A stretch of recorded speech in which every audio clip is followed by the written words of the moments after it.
Donc c'est une évaluation globale. On ne peut pas vous présenter tous les détails de cette évaluation-là, mais on vous présentera tout à l'heure une évaluation sélective qui commencera déjà par des points que nous pensons être des points positifs, et nous parlons aussi des difficultés parce qu'il ne faut pas se leurrer, tout n'a pas été rose pendant ces 6 saisons. L'état des lieux à notre arrivée, comme vous le voyez, je pense qu'on a quand même l'avantage d'avoir repris un club qui était en Ligue 1. Et ça, c'était un avantage, c'est un club qui était en Ligue professionnelle, malgré les difficultés qu'il y a eu. Voilà, c'était un club de l'élite sénégalaise, même si c'était une image qui était complètement à terre, parce qu'il y avait cessation de paiement. Les cadres étaient partis, parce qu'ils n'étaient plus payés, les entraîneurs étaient partis. Il n'y avait plus de matériel didactique, ni de mobilier, de bureau. Et de plus aussi, on n'avait aucune documentation. Je pense que c'est vrai que souvent, certains ont du mal à l'entendre et le prennent comme une critique négative. Mais ce n'est pas une critique, la réalité, c'est quand on a pris ce club, on avait une feuille de papier sur laquelle il était listé une vingtaine de joueurs en disant voilà ce que chacun touche. Ça, c'est le legs. Mais je dis le legs le plus fort et qui est un legs positif, c'était un club qui était en Ligue 1. Qu'on était venu pour révolutionner. On était venu pour révolutionner. Ça voudrait dire qu'on était venu pour transformer la gestion d'un club professionnel au Sénégal. Mais on était venu aussi dans l'espoir de nouer un partenariat qui serait aussi révolutionnaire. Parce que c'est la première fois dans l'histoire du football sénégalais qu'une association décide de confier la gestion de son club à une entreprise privée.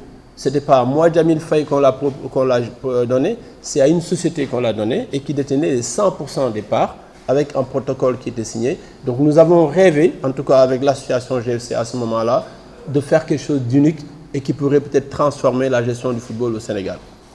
L'image de départ, pour ceux qui ont suivi, une image d'une équipe unie, d'une équipe soudée. D'un côté, les membres de l'association, le président et ses vice-présidents et l'ensemble des acteurs qui nous avaient transféré la gestion de l'équipe. Je parle bien de transfert de gestion.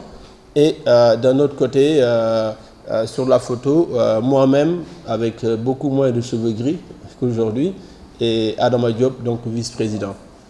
Et ça, pour moi, c'était une image forte qui était une collaboration, comme j'ai dit tout à l'heure, qui devait amener des lendemains meilleurs pour le football. Parce que n'oublions pas qu'au départ, notre vision, c'était de gagner un trophée en 2015. C'était la première vision, c'est une vision 2015.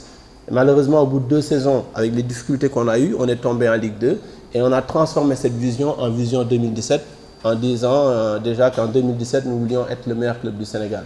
Gagner un trophée en 2015, malgré les difficultés, je pense qu'on y est arrivé parce qu'avant 2015, on avait gagné un trophée national, ce que le club n'avait jamais fait. Et c'était donc quelque chose d'important. Ce protocole dont on parle beaucoup et dont aujourd'hui une clause nous empêche de donner les détails, parce qu'on a signé un contrat et nous avons l'obligation de respecter ce contrat-là. Et dans ce contrat, il y a une clause qui dit que nous ne pouvons pas divulguer le contenu du protocole tant que les 2 parties signataires ne se mettent pas d'accord. Nous avons demandé à plusieurs reprises à ce que ce protocole soit mis sur la table, sur la scène publique.